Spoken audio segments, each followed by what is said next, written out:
I guess my first question is, how did all this get started? And we can start with you, Chandra, and then we can go to Mike and just kind of go from there. Sure.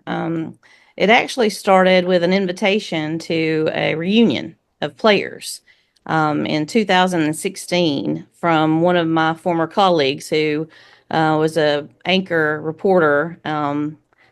He ended up being in Birmingham, Christopher Sign. And Christopher had come here for an award ceremony at the university and told me, "Hey, I think you should be at this reunion." We set up a little camera when we did it one other time in Paris, Texas, but we really would like, Coach Stallings isn't getting any younger. We'd really like to see, would you be interested in just setting up some cameras, getting some good interviews, and then see what you want to do with it? And essentially, that's what we did. That Father's Day weekend in June, we set up cameras at all their different venues that they had set up for the reunion. They gave us permission. We got different releases from everyone, and we just documented that entire weekend and set up mini sets. And it kind of grew from there. Thought we would be doing a reunion documentary, and then Coach Stallings ended up having a heart attack and several strokes. And we're like, what do we do with this? I'd put together a website for all the players of their interviews, and they had that from the reunion. But Coach Stallings basically told us in 2018 when we met with him, he said, you know what? I still have a story to tell, even though he had went through a lot of health problems. Let's keep going. And so Michael and I were like, how are we going to do that? He goes, we'll figure it out. And that's essentially what happened. He gave us, a few names to get started. And one name led to the other, and we just kept going with the story. And it simply started with that invitation to document the reunion. And both of y'all are in media at the university, right? Yes. Michael primarily teaches sports, and that's his background, and mine is news. Okay. Michael, tell me about your role as, I guess you're an instructor, and tell us about your role at the university specifically. Yeah, so I'm an assistant professor in journalism and creative media, and I'm also chair of the department. We have about, let's see, about 800 students, undergrad and grad students, 40 faculty, and so I oversee all of them. I don't get to teach much anymore because I've got too many administrative duties. The other thing I do is the university has media properties that it owns in the Digital Media Center, which is in the stadium on the third and fourth floor. And so they own WVUA TV, which broadcasts in the area, Alabama Public Radio, and then we have a production company called Center for Public Television. So I oversee all of those as well. So not much time for teaching anymore, unfortunately. I guess you know my man Keith Dobbins. I do know Keith. Yeah, he did a lot of work for us, and I assume he's hopefully enjoying retirement. He is. He used to have a TV show in Jasper, and my dad was always talking to him about that and needling him a little bit about having me on and things like that when I had my great playing career. So the other thing too that was interesting, Michael, is that I saw on the website for the documentary that you're a former Sooner. Are you a former Sooner? Are you still a Sooner? Well, I mean, I'm a Sooner in terms of fans. That's about it. I didn't play or anything. But yes, I mean, my allegiance is there first over anybody else. So I don't say that too loud. I try not to rub it in too much here on campus, although uh, this past year, notwithstanding, we haven't fared that well against Alabama in recent years. So, um, but anyway, yes. So my heart's still in Oklahoma. I have I have cried as an adult over a football game maybe once or twice. And this is kind of an odd game to cry over, but it was the Alabama Oklahoma game in I think it was 2002 at Oklahoma. I'm like 25 years old, and I cried after that game. Um, and the reason for that was we'd won the SEC championship in '99, if you'll remember, and then I wanted us to be back so bad at the top level, and we clawed back that entire game, and then we had a fumble at the end of the game, and an Oklahoma player ran it in for a touchdown and won. I think it was 37-27, and I bawled my eyes out. We just weren't back. So. And then after the 2013 season, I don't mean to get off track here, but my history with Alabama, Oklahoma is a little bit, upsetting. But after in the 2013 game, as we were walking to the stadium, I lost two tickets. We had four guys going to the stadium in the Superdome, and I lost two of the tickets. And I thought one of my buddies was going to take a swing at me. We ended up having to buy two tickets on the way into the stadium, and then Oklahoma beat us again. So. Um, you know, it's my understanding that, as y'all have talked about, that, this thing, it came, the documentary kind of came about organically, but how did it start to synthesize once you started to kind of, as a writer, as a journalist, a lot of times if I'm starting the writing process, I'll kind of know what it's going to be about, but there's other times where you don't know what it's going to be about, and then the story kind of synthesizes. At what moment during this whole process, and I know it's been a long process for you guys, did y'all realize, hey, this is what the story is going to be about? And y'all, either one of y'all can answer that. Yeah, one thing too, I just want to mention, Michael said he was an assistant professor. He's an associate professor. Oh, You have to yeah. do the titles.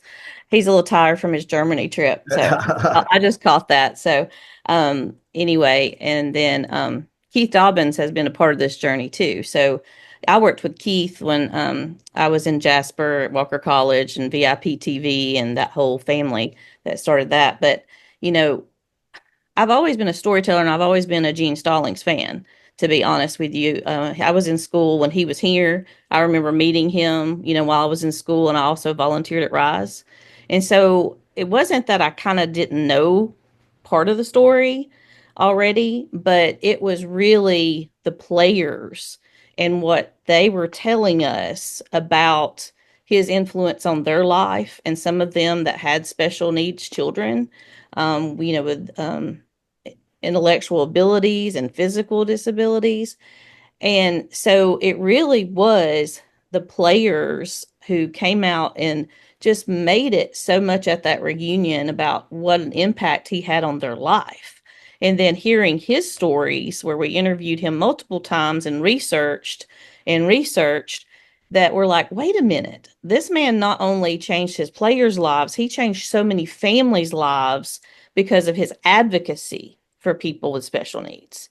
And it was that advocacy. A lot of people give him credit for starting Rise and the different Rise schools, but it wasn't that. It was he advocated for them and raised money for them. And then when Michael and I realized also about the influence of how those kids grew up and then went to these college adult programs where they can now get their degrees at Clemson Life and here at Crossing Points and Texas A&M. And I was listening to the Clemson president this week on the Today Show, and he and his wife said now there's over 380 programs like that at colleges around the country.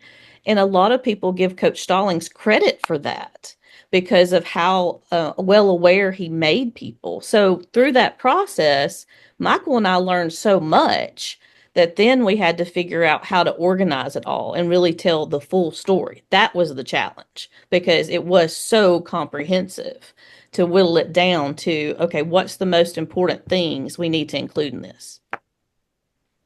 Michael, did you want to add to that? Yeah, I think we kind of knew early on that there were things we wanted to hit in the story, and we didn't want it to be all about football. And it's kind of complicated, I think, but we really focused on wanted to focus on his influence on the family, his influence on the players, his influence on special needs, uh, and then just kind of his influence overall in terms of football, his legacy in terms of football. And we don't hit all of that, but the idea that he helped bring Saban here, that he was one of the ones that brought A&M into the SEC network, and so we didn't put those in the documentary, but there's certain things about his legacy in terms of just football in general that we wanted to focus on, and we probably would have focused on that a little bit more, and intended to, but anyway, but particularly with the situation with the coaches that went to Tennessee and then are no longer at Tennessee and now have the lawsuit and all that kind of stuff. And so we had some great interviews with them and decided not to use it because of the situation that's going on there. So the story changed a little bit. But I think fairly early on, once we decided we were going to do a documentary, I think we kind of had in our mind what the key components were, and then we just kind of worked from there. And then that we were always going to include Johnny. I think in the end we ended up making it more about Johnny than we necessarily intended to, but just because that's essential to the story. And I think we didn't intend to include quite as much about Johnny because we know the Johnny story and that's familiar to us. But as we shared the documentary and ideas with other people, they're like, "Oh, we didn't know about Johnny, and you need to include that a little bit more." So I think that's the big difference, that we didn't necessarily intend to include as much, but ended up including more just because of that. So I You kind of can't rambled. I really, don't know if that's useful or not. you can't really tell a Gene Stallings story without mentioning that 92 national championship team. And from y'all's standpoint, I won't tell you from my standpoint, but from y'all's standpoint, what was remarkable about that particular team? Well, just as a side note, I watched that. I remember watching that game with my wife's uncle's family. He wanted to put a wager on it and wanted to take Miami, and he was all, "Miami's going to win. Miami's going to win." I'm like, "Oh, I don't think so." So I took Alabama and won, of course. Um, I think the big thing about that team was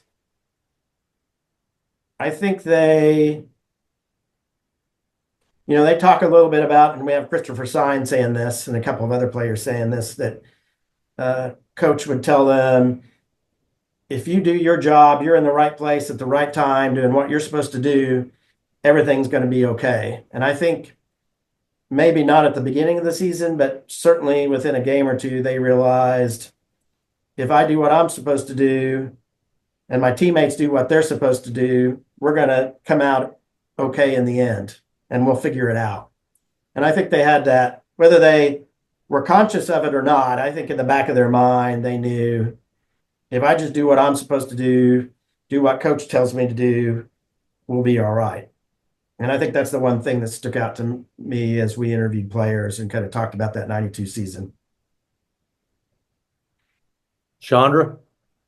Yeah, there was a certain bond between that team too, that we did realize, playing off of what Michael said. And there still is.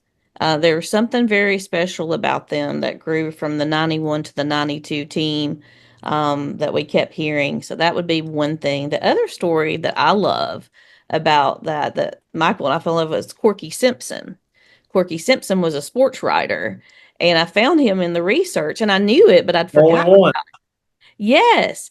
And so I found him, tracked him down through his former editor. I knew he was still in Tucson, Arizona, and Michael was going across country to see his daughter, who was in LA, learning while she was in school and working. And he agreed to do an interview.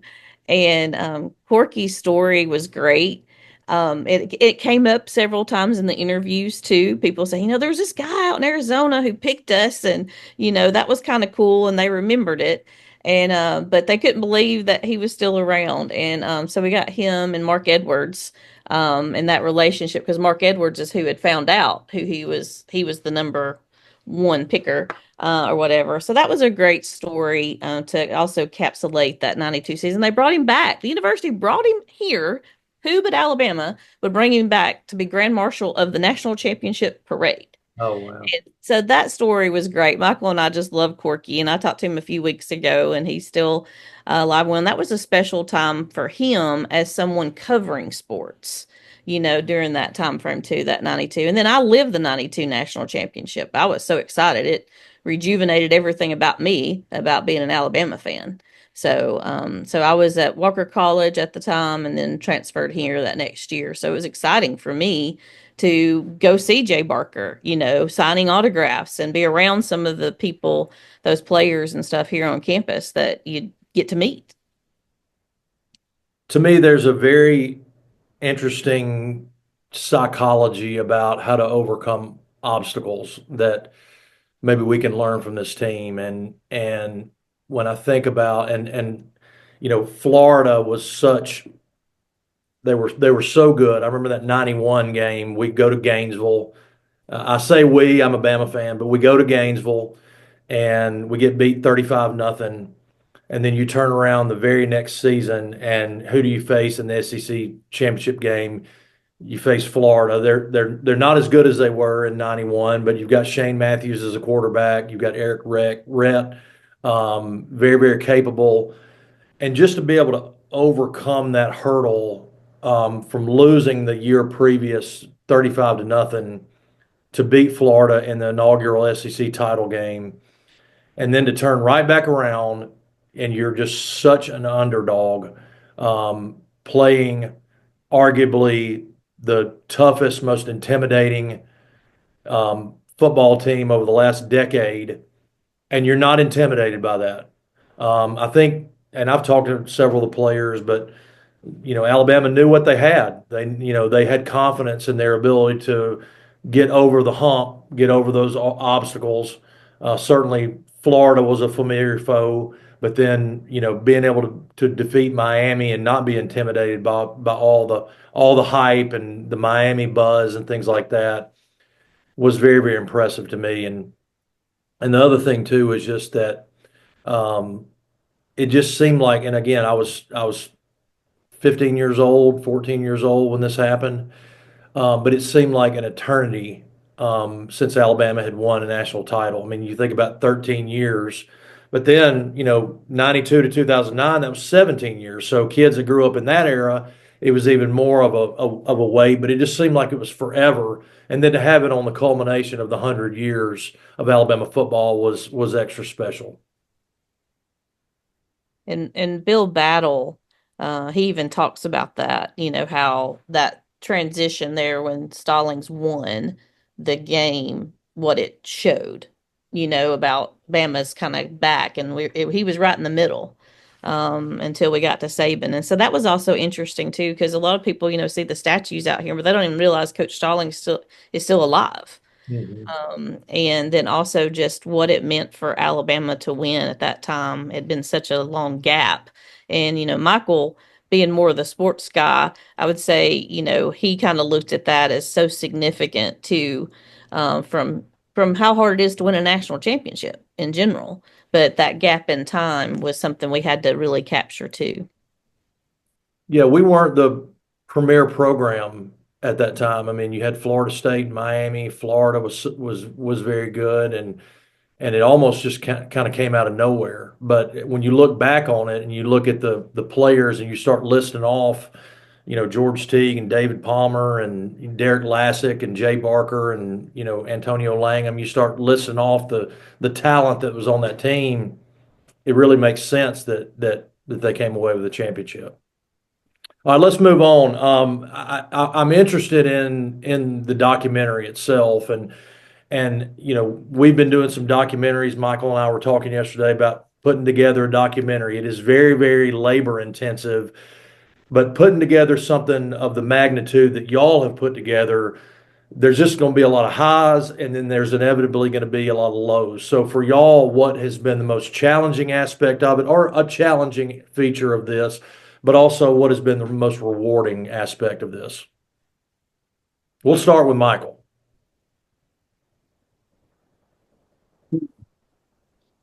Um, I guess the most rewarding is just,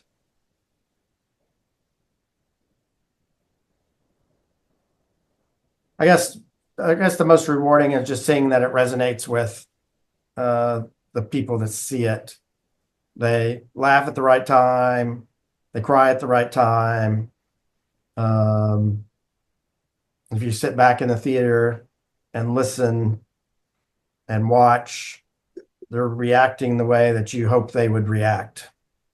Uh, and I think that's probably the most rewarding thing for me is that, okay, we've got the story right and they get it. And that there's a nice balance of upward positive movement. There may be a little bit of a downturn into some negative things or something that's sad, but we don't dwell on it too long. That we just didn't focus too much on the things that are would make you sad or make you emotional. They're there, you feel the emotion, but it's not there so long that we overplayed it. And so seeing those kind of reactions, I think, are most positive. Most negative, I think. Um, hmm, just the realization that it's hard to it's hard to get a documentary out for people to see it. Um, and even when you do screenings and those kinds of things, everybody's so busy. You can't pick a perfect date where everybody who wants to see it can come. Um, can't find, I mean, you just have to keep working and keep working and keep working, kind of grinding to find distributors, people that want to show it, all those kinds of things. And that's really up to us. Nobody's going to do it for us. And so um, that becomes a little oppressive at times to know that, yes, we've got full-time jobs and family and all that stuff, and then we still got to try and get the documentary out there where people can see it.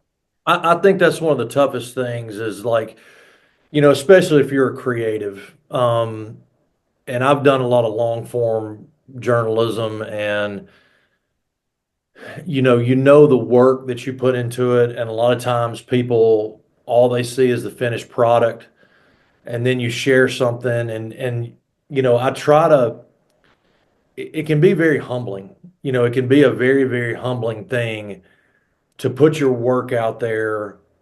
And then in today's world, it's like, we've got such an ability to get the information out, but that doesn't mean it's going to travel. So it's like, I'll post an article that I think is awesome and it'll get 2 likes. And I'm just like, what has happened? Did I do something? I mean, and you've almost got to kind of check your ego at the door. Um, and then, if you're having a live event, um, and I've done live events before that you put your heart and soul into something, and then 5 people show up, and that's the challenge too. So, but I love the fact that, and I'm going to get to Chandra here in a second. Hold on, Chandra, I'm getting to you. So, I love the fact that y'all are honoring somebody. And what I think is cool about what y'all have done is it really shows, and going back to your point, it really shows that broader perspective about what Coach Stallings has done, sort of in this special needs arena. Anyway, Chandra, I'll get to you now. I just want to interject that. No, I mean, that's all part of it. I mean, playing off what Michael said as far as what was challenging was the amount of money that people don't understand that you need and the time to take. People would be asking us along the way, they knew what we were working on. Why aren't y'all finished? Why aren't you finished? They don't realize the amount of dollars that also go into this. So, we had an anonymous donation made to us that helped that we knew, but we spent a lot of our own money because we felt and believed in the story. And then to be able to pay for the licensing, I had to raise $36,000 to be able to put it out there for the public to see it. And so that was challenging. I've never done anything like that. I mean, nothing like that. It was very stressful. And I knew if I didn't do it, everything Michael and I'd put into it was not going to be shown and in a timely manner that we wanted to get it done before anything happened, to Coach and Ruth Ann. And so that was very important to us. So I would say that money and time and then managing all of the media. I learned a lot about technicalities and managing a major project like this because so many interviews that we had, all the transcripts had to be organized and pulled a certain way so we could digest it to know what we had and what fit where. And that was very challenging. So money, time, and media management and event planning after getting through with it. I've turned into an event planner for the last few months. And Michael and I laugh about it sometimes because we're like, oh, that will that work? Will that work? We don't know. We've got these great hosts who are hosting us. And then, just trying to work with them on what will work best for this. And then the most rewarding is kind of similar to what Michael said, just the education that we've been able to share that we've learned and to see the impact that what we've learned and their story has on people. He talked about that balance of the story. We worked so hard, so hard on so many timelines, just like you said with writing articles. Michael and I would go back and forth. Is that presenting the story in the right way? Is that, really conveying the message that we want to show? And is that truthful? A documentary is so different about telling facts and what you've observed that we really wanted the audience to understand everything we had learned about the relationship between those players and that advocacy and how much money is needed to help these programs operate. And they need those people. They need those people like Coach Stallings to raise money and help them spread the word about what they're doing. So it was tough. It was a tough story to get down to an hour and a half. Mhm. And I know y'all weren't the only two people working on this. I know you had other teammates. So if you all want to kind of give them kudos at this time, feel free to. I know there were a lot of people along the way that were helping you guys. Yeah, if you looked on the website to see a couple of them, Rob Briscoe at the Center for Public Television, he helped tell the Bear Bryant story. Rob was so instrumental in helping us whittle things down. The summers spent and hours spent in the editing room that we have he was so wonderful to work with, just a great storyteller, and really to help pull stuff out of us that he knew we had. And then to get Lucas Black to do the voiceover was so fun to work with him. And essentially, he donated his time to us because he's a big Crimson Tide fan and he loved being part of the story. And then Batwell Studios in Birmingham was really good with the audio. And then we had students. I mean, I'll let Michael talk about this, but we incorporated students anywhere we could that wanted to work with us. And so that's why our credits list is so long. Michael? Yeah, I mean, I think we had our previous dean and both our deans, Dean, um, I was going to say the wrong name, Mark Nelson, who was dean when we first started this project, helped secure us an anonymous donation to give us some money to do some production with. And then Dean Brian Butler, who's our current dean, has been helpful in terms of just being supportive of what we're trying to do. And also helped us with a little bit of money to kind of finalize some things. So those have been some key players. Dwight Cameron, who used to be on our faculty, was involved with the original shoot at the reunion that kind of got us started, and he was kind of good about encouraging us to keep going. So we did have a lot of help along the way. It's more than the two of us could do on our own, and so we're thankful for everybody who's kind of helped us along the way and made sure we kept going and got it done. Oh, I know y'all had I'm sorry, go ahead, Chandra. I just realized I left off. I know you wouldn't list them all anyway, but Pitt's Media is also on there. Pitt's, um, one of the founders of Pitt's is one of my former students. And then another person on their team's a former student of Alabama. I had one of them at my, they were also great. I mean, I talked to them all along the way and they were like, please let us be a part of this, please. And so graphically, they helped us develop the look and design of everything that people saw with Gene and Johnny. And so couldn't leave them off. Sorry. I just had to, I wrote that down because I was like, I forgot about them. Now, Sean, are you from Carbon Hill originally? No, I'm from Oatman. Oakman, okay. I know there's a lot of Clarks in the Carbon Hill area, and I'm friends with several of them. So, Well, I'm a Smallwood by May. okay, yeah, yeah. I know you guys had a big event at the Bama Theater. Um, where all has this been shown, and then what are some events coming up, and then how can somebody watch the documentary if they want to see it? Yeah, I did my list. I'm actually working on my grant report, actually. So far we've had 9 showings, and we've got 2 more coming up in June. One June 7th in Richmond, Virginia, and then June 22nd in Atlanta. And then we've got a film festival too in July that will be showing it in Prairie View, Texas, at a film festival. So I've actually I hadn't even called it with Michael since he got back from his trip. I've actually talked to 2 or 3 more people while he's been gone about some other showings, and that's a constant conversation. We get emails and calls. Hey, how can we do this? And we've got some people trying to plan for the start of the football season and asking us how can we host this and still give y'all what you need out of it too. So that's a constant conversation. But those are the next 2 in June, and then we've got the film festival in July. And I mean, it takes a lot of work to put an event together. I mean, I looked on your website, and I mean, the work that had to go into getting the Bama Theater event together, and then you got to bring a photographer in. There's just so many different elements to that. How long do y'all plan on doing this? Is this in perpetuity, or is this, I mean, y'all just put more work on yourself. We've been trying to assess that actually. Yeah.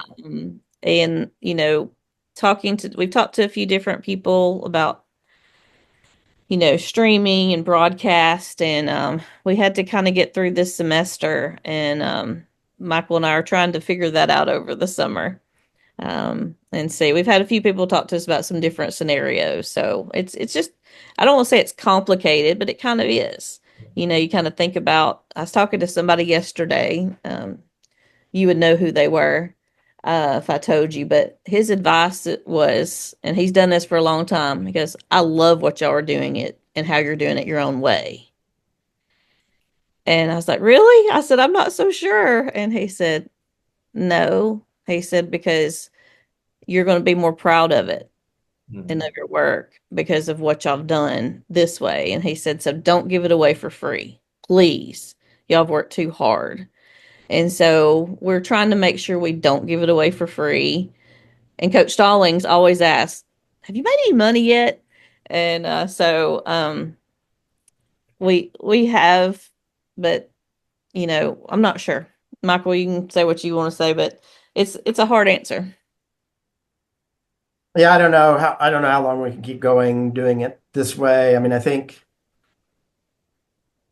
we're open to some more screenings around the country with the Alumni Association if they make sense. If we think we can get a big enough group together to make it worth our time. We've got it entered in lots of film festivals.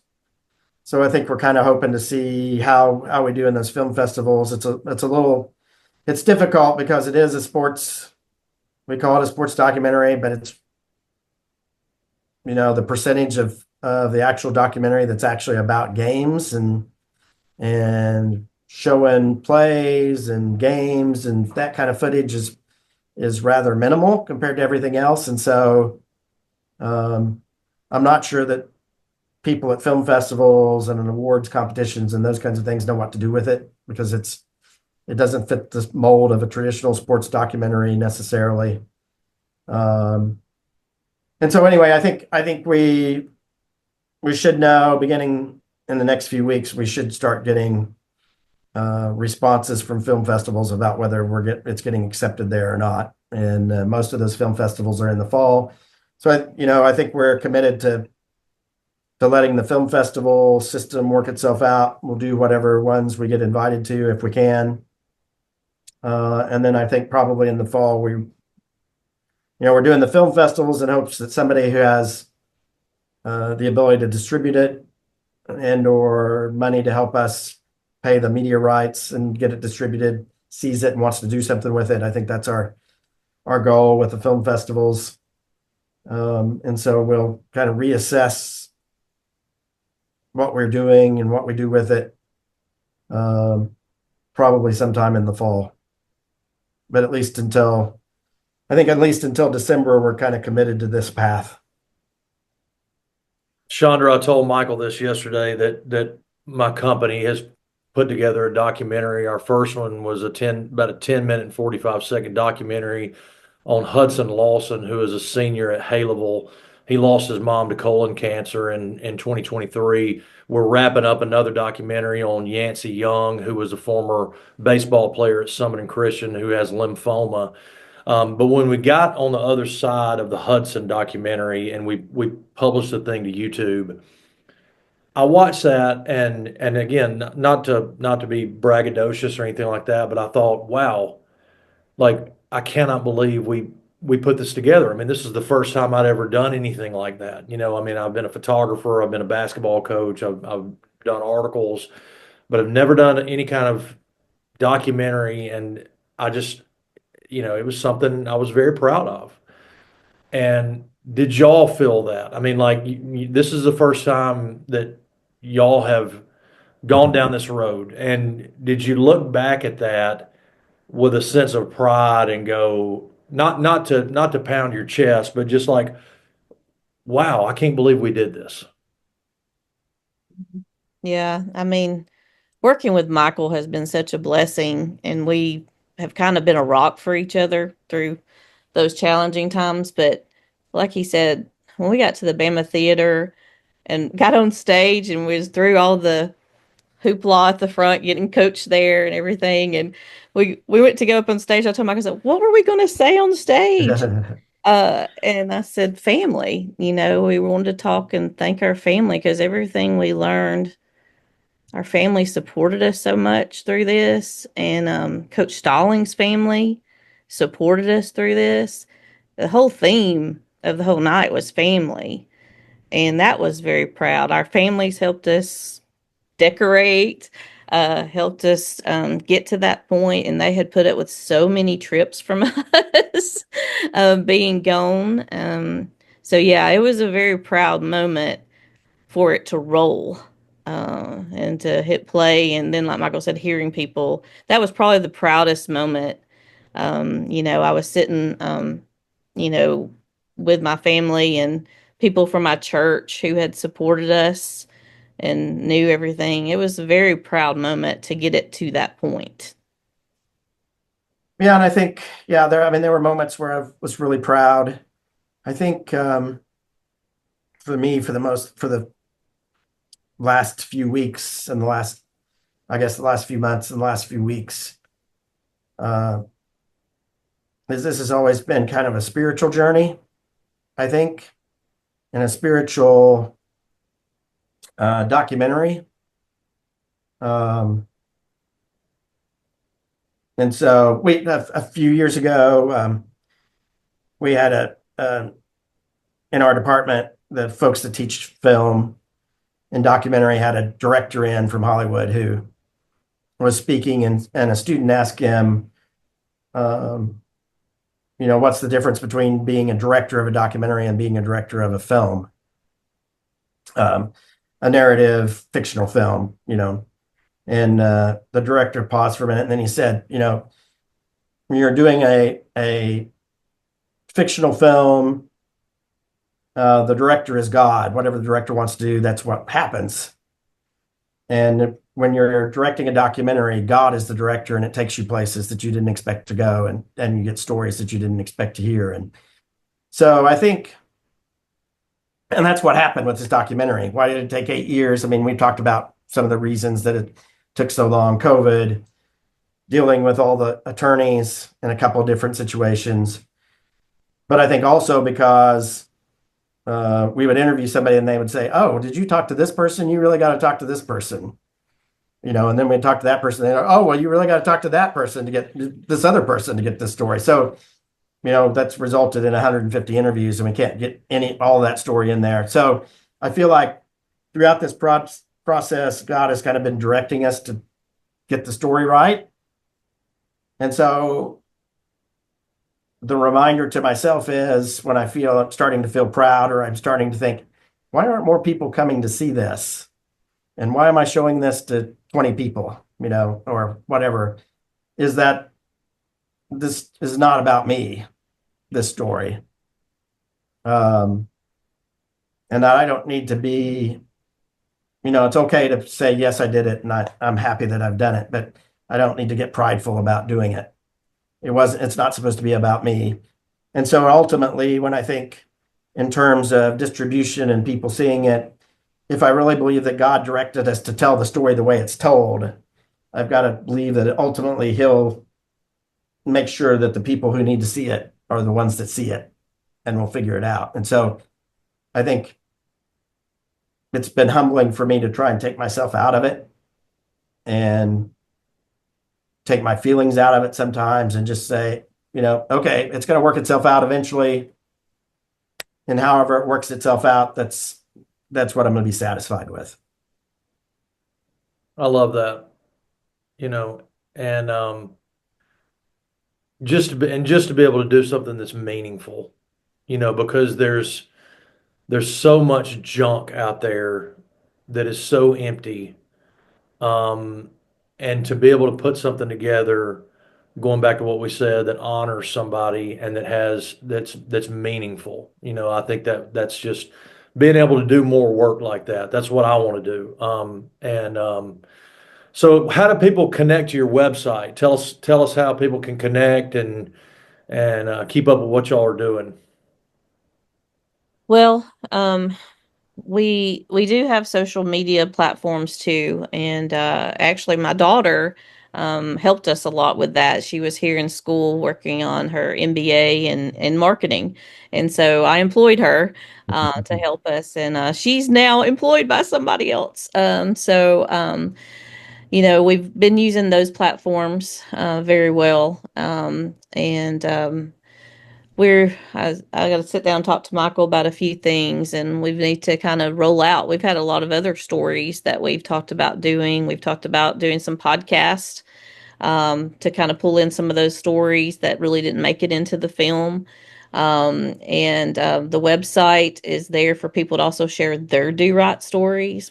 I've gotten so many emails from people talking about Coach Stallings' impact on them that I've shared some of them with Coach Stallings. We've got people that have written books that have said, hey, I want to send you this book so that y'all know about this story that's got Coach Stallings in it. So we're going to try to take a step back and kind of look at what else do we need to be sharing with people that's not in the film that we've been pushing so hard to get out there about how you can see it and some of that. So we want to kind of pull back a little bit and feed some of that content, just like you said.